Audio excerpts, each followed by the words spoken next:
CSI DA பயனாளிகள் நல சங்கத்தின் சார்பில் அனைத்து உறுப்பினர்களுக்கும் அன்பின் வாழ்த்துக்கள்.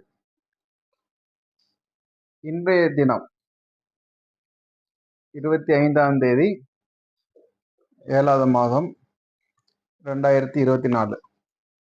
இன்றைய நாளில் நாம் ஒரு முக்கியமான ஒரு கோரிக்கையை தமிழக முதல்வர் அவர்களிடம் வைக்கிறோம். சிஎஸ்ஐடிஏ பயனாளிகள் நல சங்கத்தின் சார்பில் இந்த கோரிக்கையை தமிழக முதல்வர் நல்லதொரு ஆட்சி தந்து கொண்டிருக்கிறோம், தருகிறோம் என்று சொல்லி மக்களின் மனதில் இடம் பிடித்த நம்முடைய முதல்வர் ஸ்டாலின் ஐயா அவர்களுக்கு இந்த கோரிக்கையை ஒட்டுமொத்த தென்னிந்திய திருச்சபை கிறிஸ்தவர்களின் கோரிக்கையாக இதை நாங்கள் முன்வைக்கிறோம். ஐயா, இந்த உங்களுடைய நல்ல ஆட்சியில் அநேக கிறிஸ்தவர்களும் கிறிஸ்தவ சபைகளும் சமாதானத்தோடும் மகிழ்ச்சியோடும் தங்களுடைய பணிகளையும் ஆன்மீக பணிகளையும் சரியான முறையிலே செய்து கொண்டு வருகிறார்கள். ஒரு பயம் இல்லாத, ஒரு அச்சம் இல்லாம செய்து கொண்டு வர்றாங்க. இதுக்கு முக்கிய காரணமா இருக்கிற நம்முடைய முதல்வர் அவர்களுக்கு ஒரு கோரிக்கையாக வைக்கிறோம். காரணம், ஒட்டுமொத்த திருச்சபை கிறிஸ்தவ மக்களை அடமானம் வைத்து எங்களுடைய நம்பிக்கையை இழக்கும் விதமாக உங்களுடைய செயல்பாடுகள் இன்று எங்களுக்கு, கிறிஸ்தவ மக்களாகிய எங்களுக்கு ஒரு அதிர்ச்சியையும் ஆச்சரியத்தையும் கேள்விக்குறியையும் ஏற்படுத்தி இருக்கிறது. நாங்கள் உங்கள் மீதும் உங்கள் அரசு மீதும் கொண்டுள்ள அபார நம்பிக்கையை சீர்குலைக்கும் விதமாக எங்களுடைய நம்பிக்கையற்ற செயலை காணும் பொருட்டாக நாங்கள் தள்ளப்பட்டிருக்கிறோம். ஐயா ஸ்டாலின் ஐயா அவர்களிடம் அநேகம் கேள்விகள் எங்களுக்கு இருக்கிறது. காரணம், 23/7 அன்று ஆக்ட்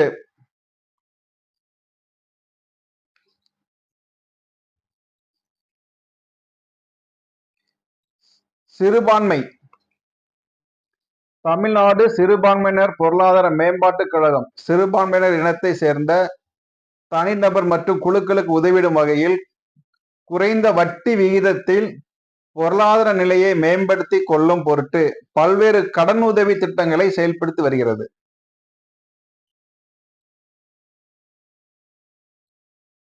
தமிழ்நாடு சிறுபான்மையினர் பொருளாதார மேம்பாட்டுக் கழகம் மேலும் சிறப்பாக செயல்படும் நோக்கில் அதன் தலைவராக திரு பெர்னாண்டஸ் ரத்தினராஜா அவர்களை நியமனம் செய்து மாண்புமிகு முதலமைச்சர் திரு மு.க. ஸ்டாலின் அவர்கள் உத்தரவிட்டுள்ளார்கள். இந்த ஜியோவை பாத்தீங்கன்னா இதுல என்ன கொடுத்திருக்காங்கன்னா,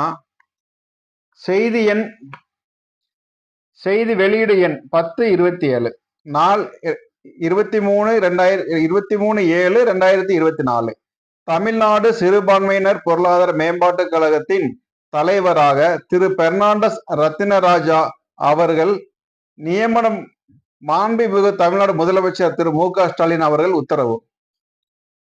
தமிழ்நாட்டில் வாழும் சிறுபான்மையினரின் நலன்களை பேணி காத்திடும், அவர்களின் உரிமைகளை பாதுகாக்கவும் பொருளாதார நிலையை உயர்த்தவும் முத்தமிழறிஞர் கலைஞர் அவர்களால் கடந்த 1999ஆம் ஆண்டு தமிழ்நாடு சிறுபான்மையினர் பொருளாதார மேம்பாட்டுக் கழகம் அமைக்கப்பட்டது.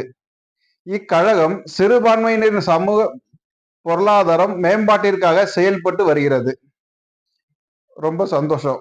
ஏன்னா சிறுபான்மையினருக்காக ஒரு வாரியம் அமைச்சு சிறுபான்மையினர் மக்களுக்கு நலன்ல கவனம் செலுத்துகிற இந்த அரசை நாங்கள் தலை வணங்குகிறோம். இன்றைய நாள்ல நீங்கள் கொடுத்திருக்கிற ஒரு ஜியோவை நாங்க படிச்சோம், பார்த்தோம். எங்களுக்கு சந்தோஷம் இல்லை. கிறிஸ்தவ மக்களாகிய எங்களுக்கு சந்தோஷம் கிடையாது. இந்த சட்டம் பாத்தீங்கன்னா ஆக்ட் 210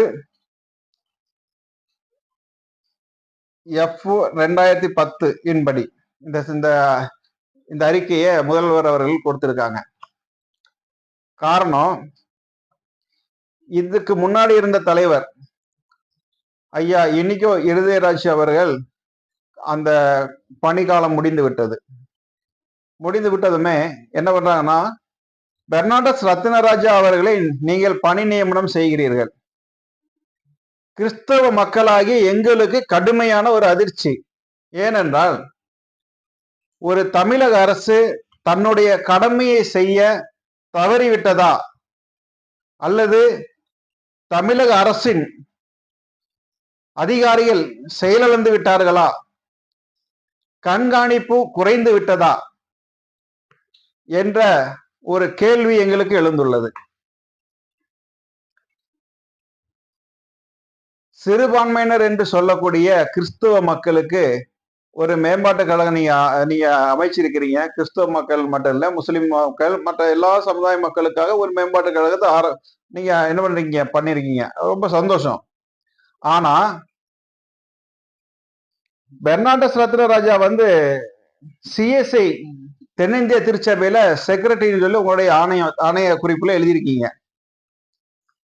இது எப்படி எங்களால ஏற்றுக்கொள்ள முடியுங்கிறது எங்களுக்கு கேள்விக்குறி. காரணம், ஆக்ட் 21/2010 படிதான் இந்த சட்டத்தை நீங்க அமல்படுத்திருக்கிறீங்க.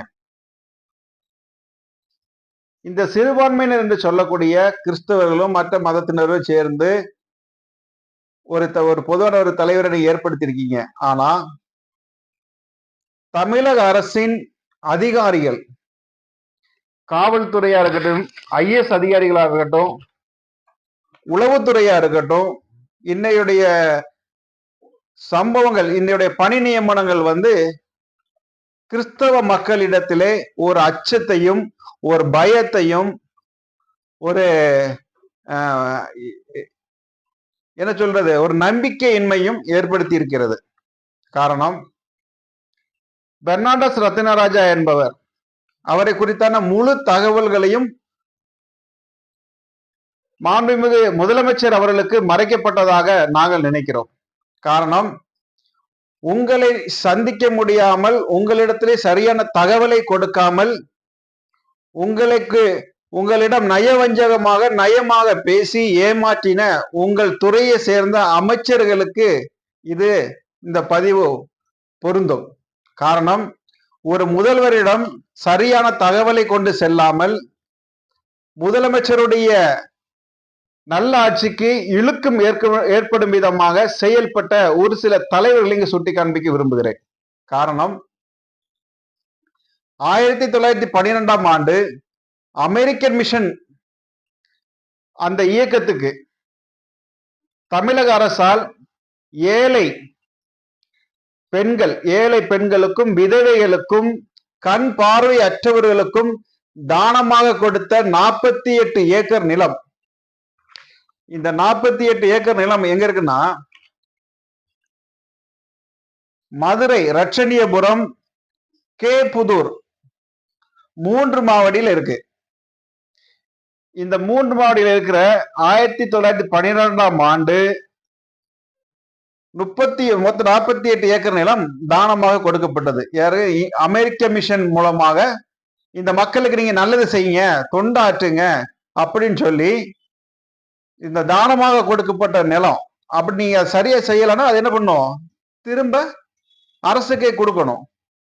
இந்த நிலத்தின் மூலமாக தொழிற்பேட்டைகளும் தொழிற்சாலைகளையும் அமைத்து ஏழை விதவைகளுடைய பெண்கள், ஏழை விதவை பெண்களுக்கும் கண் பார்வையற்றவருடைய வாழ்வாதாரத்தை மேம்படுத்தும் விதமாக கொடுக்கப்பட்ட, தமிழக அரசால் கொடுக்கப்பட்ட இந்த நிலத்தை, 48 ஏக்கர் நிலத்தை, அதில் 31 ஏக்கர் நிலம் ஒரு தனி ப்ராஜெக்ட், 17 ஏக்கர் நிலம் ஒரு தனி ப்ராஜெக்ட். இதில் 31 ஏக்கர் நிலத்தை தென்னிந்திய திருச்சபையில் போலி நிர்வாகியாக தவறான வழிமுறைகளிலே நுழைந்த, தேர்தல் என்ற முறையிலே தவறான வழிமுறைகளில் நுழைந்த பெர்னாண்டஸ் ரத்தினராஜா அவருடைய கூட்டாளிகளோடு சேர்ந்து, அவரும் அவருடைய கூட்டாளிகளும் சேர்ந்து போலி ஆவணங்களை தயாரித்து அந்த நிலங்களை என்ன பண்றாங்க, அபார்ட்மெண்ட்டுக்கு தாமரை என்ற அபார்ட்மெண்ட்டுக்கு அந்த கம்பெனிக்கு விற்பனை செய்யறாங்க. விற்பனை செஞ்சு அபார்ட்மெண்ட் கட்டுறாங்க, வணிக வளாகங்கள் கட்டுறாங்க, நிறைய முறைகேடுகளை செஞ்சு 1000 கோடி, இன்றைய சந்தை மதிப்பில் 3000 கோடி மதிப்புள்ள சொத்துக்களை விற்பனை செய்து விடுகிறார்கள். இந்த சொத்துக்களுடைய கணக்கு வழக்குகளும் நீதிமன்றத்தில் நிலுவையில் இருக்கிறது. வழக்கு நிலுவையில் இருந்து அந்த சொத்துக்களை அரசே திரும்ப பெற்றுக்கொள்ளும்படியான ஒரு வழக்கு நடந்தது. அது அரசே அந்த நிலங்களை திரும்ப எடுத்துக்கொண்டது. ஆனால் இந்த தானமாக கொடுக்கப்பட்ட நிலத்தை விற்பனை செய்தவர்கள் மீது கடுமையான நடவடிக்கை எடுக்காமல் இன்றைய வரைக்கும் தமிழக அரசை சார்ந்த அதிகாரிகள் காலம் தாழ்த்தி வருகிறார்கள். காரணம், அதற்கு பல கோடி ரூபாய் கையூட்டு கொடுக்கப்பட்டுள்ளது. முதல்வருடைய பார்வைக்கு இதை கொண்டு வராமல் ஒரு சில அரசியல்வாதிகள், அரசியல் தலைவர்கள், எம்எல்ஏ என்று சொல்லுபவர்களும் உங்கள் அமைச்சரவையில் இருப்பவர்களும் மிக பெரிய அளவில் ஒரு முறைகேடுகளை செய்திருக்கிறார்கள்.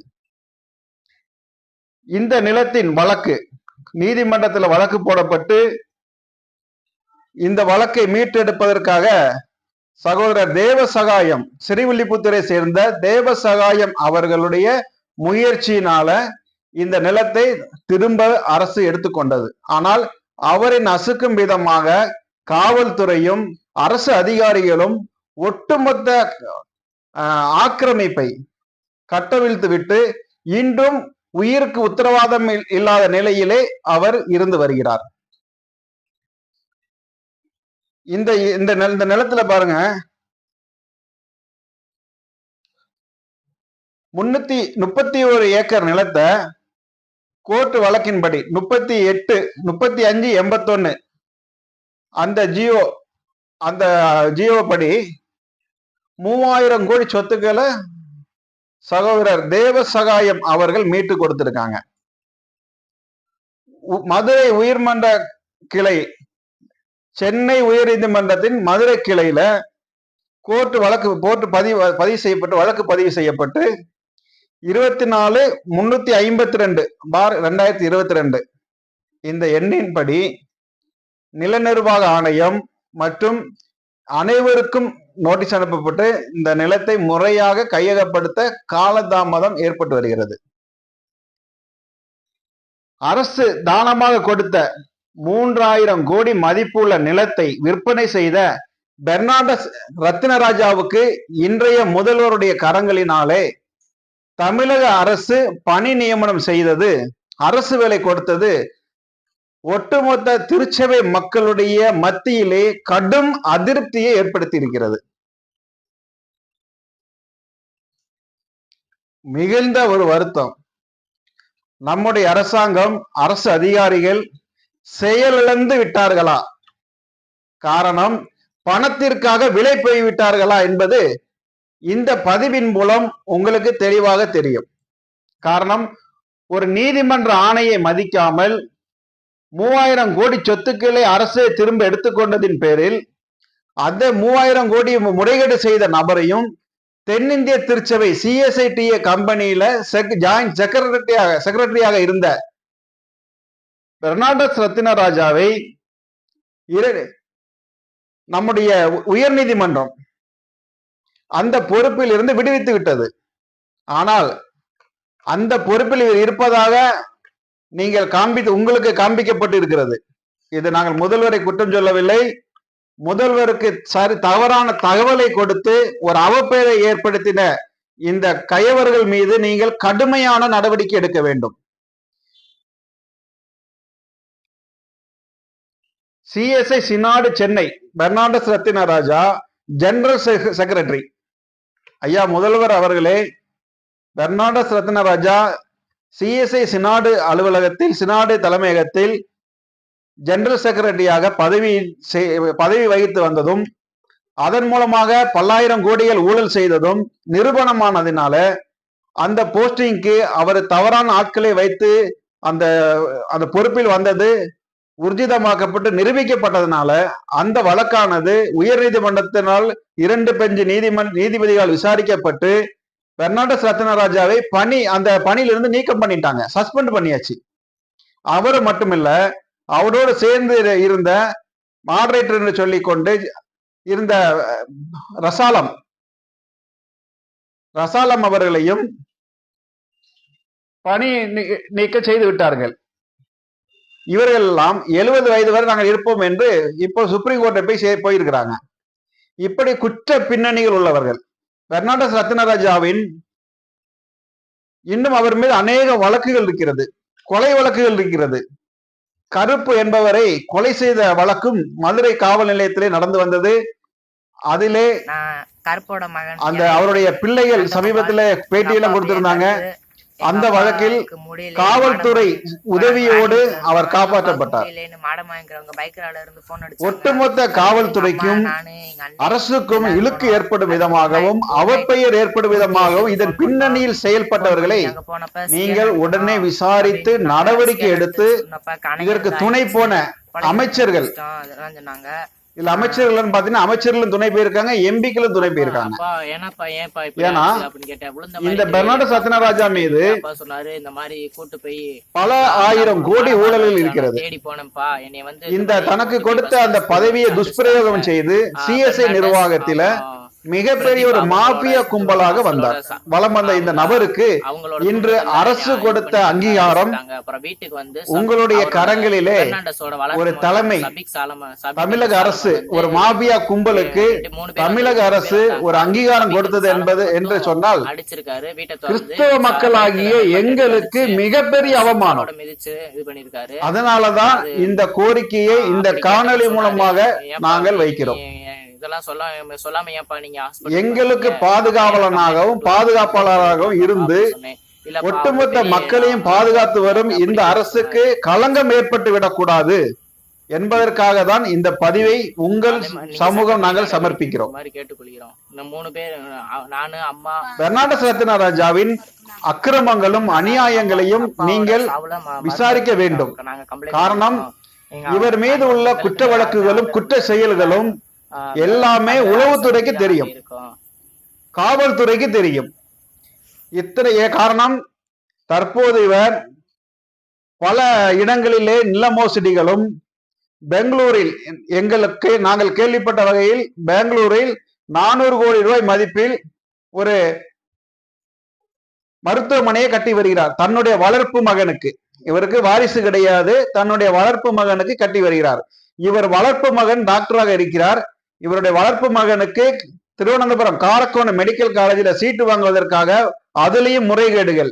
என்ஆர்ஐ கோட்டாவில் அந்த கிடைத்த சீட்டை முறையாக தவறுதலாக பயன்படுத்தி முறைகேடு செய்து அந்த சீட்டு மூலமாக என்ன பண்ணாரு, இவர் உள்ள மகனுக்கு சீட்டு வாங்கி கொடுக்கிறாரு. இப்படி அது போக காரக்கோணம் மெடிக்கல் காலேஜில் பல்வேறு முறைகேடுகள், பல்வேறு பிரச்சனைகள், அங்கும் வழக்குகள் உண்டு. இப்படிப்பட்ட சம்பவங்கள்ல மிகப்பெரிய குற்றவாளியாக குற்றம் சாட்டப்பட்ட நபரான, பல்லாயிரம் கோடிகளை ஊழல் செய்த நபரான பெர்னாண்டஸ் ரத்னராஜாவுக்கு இந்த தமிழக அரசு இருகரம் கூப்பி ஒரு அரசு பணியை கொடுத்தது எங்களுக்கு அதிர்ச்சி, ஆச்சரியம்.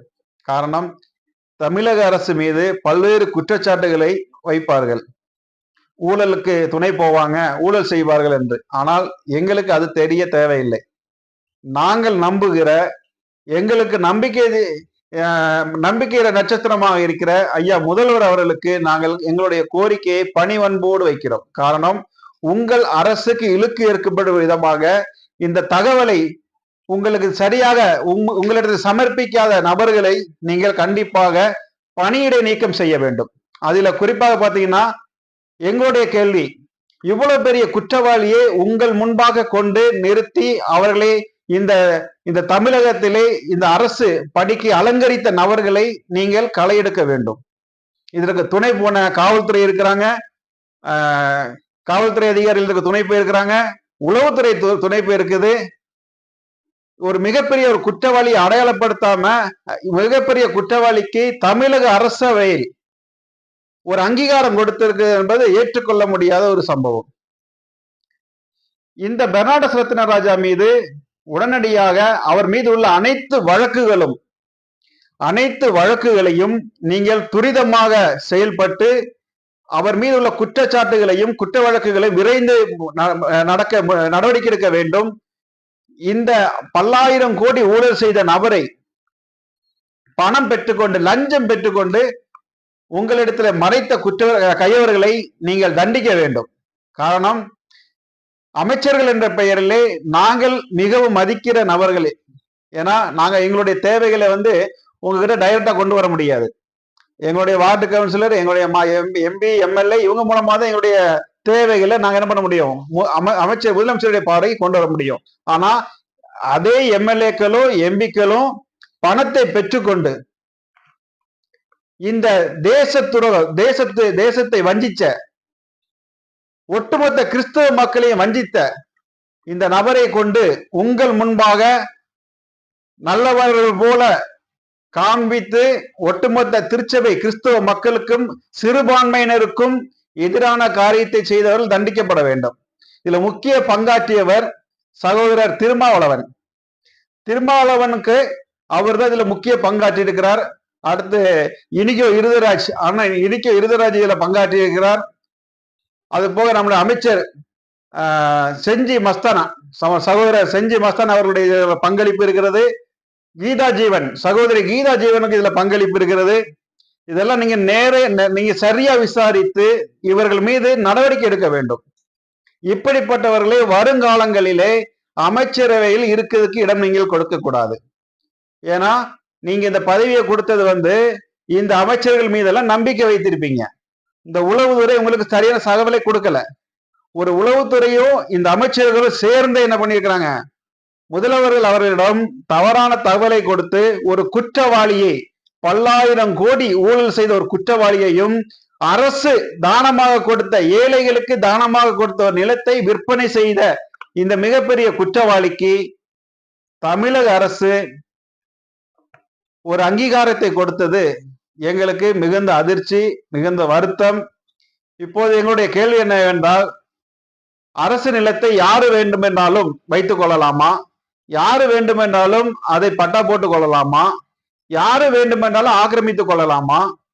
அப்போ இது முன்மாதிரியா இந்த வழக்கு எடுத்துக்கொள்ளப்படுமா? இந்த பெர்னாண்டஸ் செய்த இந்த அயோக்கியத்தனம் எடுத்துக்கொள்ளப்படுமா என்பது எங்களுக்கு கேள்வியாக இருக்கிறது. முதல்வர் அவர்கள் உடனே பெர்னாண்டஸ் ரத்னராஜாவை இந்த பொறுப்பிலிருந்து விடுவித்து இதற்கு துணை போனவர்களை எல்லாம் விசாரித்து அவர்கள் மீதும் துறை ரீதியான நடவடிக்கையை நீங்க எடுக்க வேண்டும். காரணம், சிஎஸ்ஐ தென்னிந்திய திருச்சபை என்பது நீங்கள் கடந்த 2022ஆம் ஆண்டு பொன்விழா, சிஎஸ்ஐ பொன்விழாவில் நீங்க மிகப்பெரிய ஒரு புகழாரம் சூட்டியிருந்தீங்க. அதை நாங்கள் வரவேற்கிறோம். ஆனால் தென்னிந்திய திருச்சபையிலே தேர்தல் என்ற முறைகளை கொண்டு இந்த மாபியா கும்பல் மிகப்பெரிய அளவில் மோசடிகளை செய்து வருகிறார்கள். பேராயர் என்று சொல்லப்படுகிறவர்கள் மிகப்பெரிய அளவில் சொத்துக்களை விற்பனை செய்து வருகிறார்கள். காரணம், 20 லட்சம் கோடி சொத்துக்கள் உள்ள இந்த நிர்வாகத்திலே முறைகேடுகள் பயங்கரமாக நடந்து கொண்டிருக்கிறது.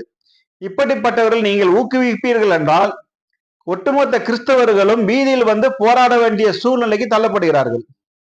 இந்த பதிவை ஒட்டுமொத்த தென்னிந்திய கிறிஸ்தவ மக்களின் குரலாக உங்களிடத்தில் நாங்கள் பதிவு செய்கிறோம்.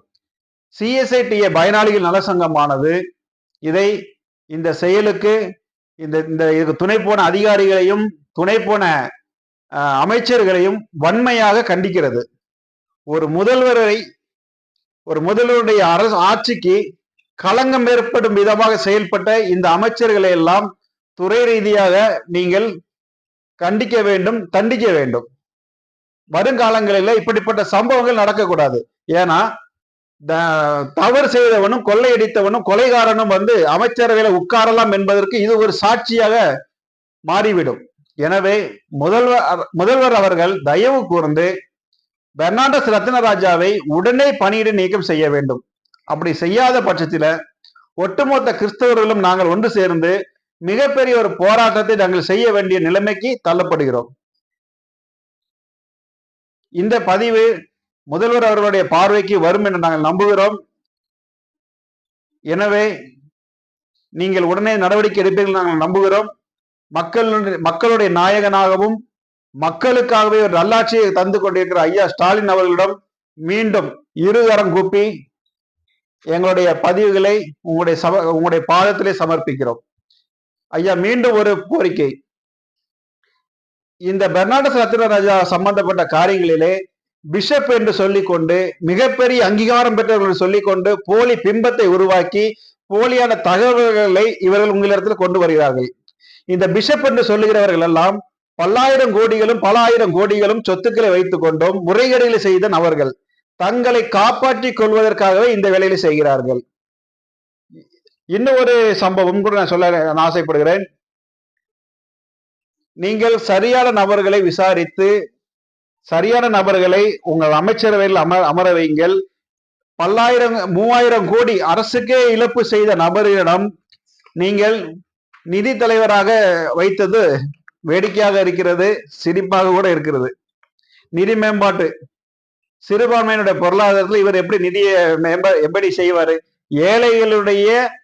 ஏழைகளுக்கு தமிழக அரசால் கொடுக்கப்பட்ட ஏழை விதவை பெண்களும் கண் பார்வையற்றவர்களும் அவங்களுடைய வாழ்வாதாரம் நினைச்சு பாருங்க. அப்படிப்பட்டவங்களுக்கு நீங்க தானமாக கொடுத்த நிலத்தை வியாபாரம் செய்த மோசடி செய்த இந்த நபர் எப்படி ஒட்டுமொத்த கிறிஸ்தவர்களுக்கும் முன்மாதிரியாக இருப்பார்? அரசு. எனவே தமிழக அரசு எங்களுக்கு சரியான ஒரு விளக்கத்தை நீங்கள் தர வேண்டும், சரியான ஒரு பதிலை தர வேண்டும். உடனடியாக இவரை பணியிடை நீக்கம் செய்ய வேண்டும். இவர் மீது உள்ள வழக்குகளை விரைந்து இதை நடத்தவும் இதற்குண்டான நடவடிக்கை எடுக்கவும் அதிகாரிகளுக்கு நீங்கள் உத்தரவிட வேண்டும். மதுரை சேர்ந்த கலெக்டர் மௌனமாக இருக்கிறார். இந்த வழக்கில், இந்த நில மோசடி வழக்கில் மௌனமாக இருக்கிறார். நில ஆய்வு அதிகாரிகளும் மௌனமா இருக்கிறாங்க. இவங்களுக்கு எல்லாம் பாத்தீங்கன்னா மிகப்பெரிய அளவுல பேரம் பேசப்பட்டதாக எங்களுக்கு தகவல் வருது. எங்களுக்கு வேற வழி இல்ல. எங்களை காப்பாற்ற வேண்டும் என்றால் எங்களுடைய தென்னிந்திய திருச்சபையை காப்பாற்ற வேண்டும், சொத்துக்களை காப்பாற்ற வேண்டும் என்றால் முதல்வர் அவர்கள் நீங்கள் மனது வைத்தால் மட்டுமே இது நடக்கும். எனவே நீங்கள் விரைந்து நடவடிக்கை எடுப்பீர்கள் என்று நாங்கள் நம்புகிறோம். மீண்டும் எங்களுடைய கோரிக்கை உங்களுடைய சமூகத்திலே நாங்கள் சமர்ப்பிக்கிறோம். நன்றி. முதலமைச்சர் அவர்களுக்கு எங்களுடைய நன்றிகளையும் வாழ்த்துதலையும் உள்ளத்தின் ஆழத்திலிருந்து தெரிவித்துக் கொள்கின்றோம்.